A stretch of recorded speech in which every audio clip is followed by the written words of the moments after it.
satu kondisi terkondisi karena kondisi-kondisi yang lain saling terkondisikan. Ya.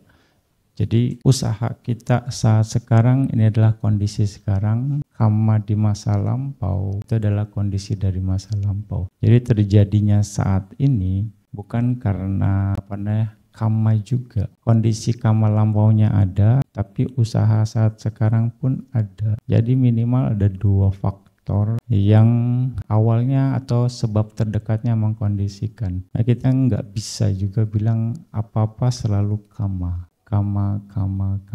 gitu. Nah, kalau kita terkonsep pemikiran seperti itu akan jadi pandangan salah. Jadi semuanya hanya dikarenakan karena karma, bukan juga.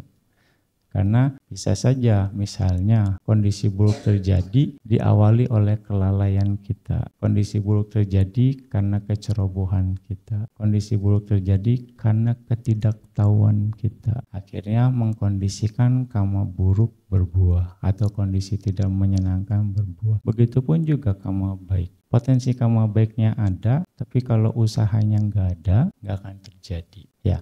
Ini diceritakan di dalam satu jatak. Ada seorang pemuda, memang potensi karma baiknya sudah mau berbuah. Dan itu diramal oleh seorang peramal. Bahwa pada hari ini siapapun yang menemukan bangkai tikus akan kaya raya, akan berhasil dari situ.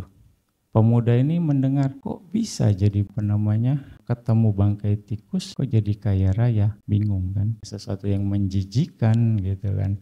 Nah, dia nggak habis pikir, tapi dia memperhatikan itu. Yang nggak taunya pemuda ini emang ketemu bangkai tikus. Lalu ketemu bangkai tikus, dia muncul. Kalau bangkai tikus ini saya jual buat makan itu kucing di warung itu, saya dapat upah nih. Diambil bangkai tikusnya, dicincang-cincang, lalu diberikan ke tukang warung ini. Ini ada daging buat kucing Anda kasih saya, bayar berapa saja oke.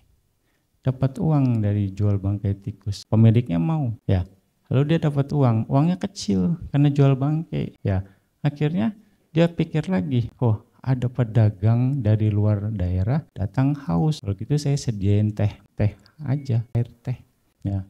Jadi dari uang yang dari hasil bangkai tikus dia buatin teh. Kan itu modalnya sedikit, tapi dia buat teh jadi banyak, ya kan. Akhirnya dia buatin teh dan pedagang yang dari luar daerah bawa kuda minum, dan sekali minum mereka bayar ke orang itu. Jadi dari yang tadinya 10, ya karena banyak dapat 1.000. 1.000 ini dia mikir lagi, apalagi nih, ada pedagang ini kan bawa kuda, dia perlu makan rumput kudanya.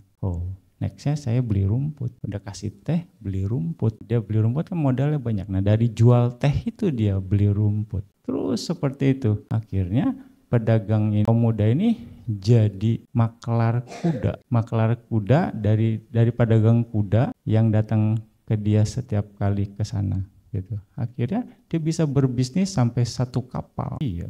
Akhirnya karena itu dia bisa beli kapal dan jadi bendahara di kota itu. Nah, jadi bendahara kota itu akhirnya dia jadi kaya. Karena peramal ini juga peramal yang terkenal di kota ini. Akhirnya peramal ini tahu, peramal ini jodohin pemuda itu sama anaknya. Beruntut prosesnya, itu karena kondisinya ya. Nah, jadi sekali lagi, karena usaha saat ini dan kondisi masa lampau bertemu, kondisinya pas. Ya makanya kita juga jangan merasa bagaimana. Kalau kondisinya pas, ya sudah kita harus terima. Jangan berkecil hati. Kalau memang kondisinya sudah pas, ya semuanya akan terjadi. Tapi kita terus kondisikan. Lagi.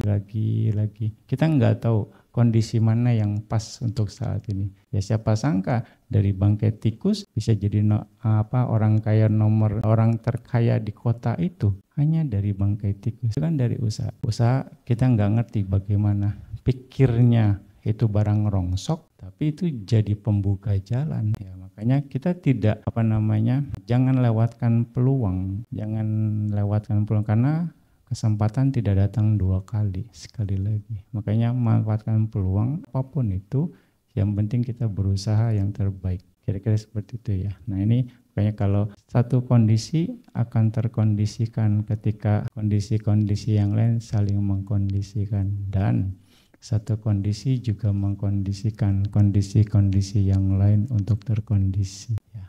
Sadu, sadu, sadu.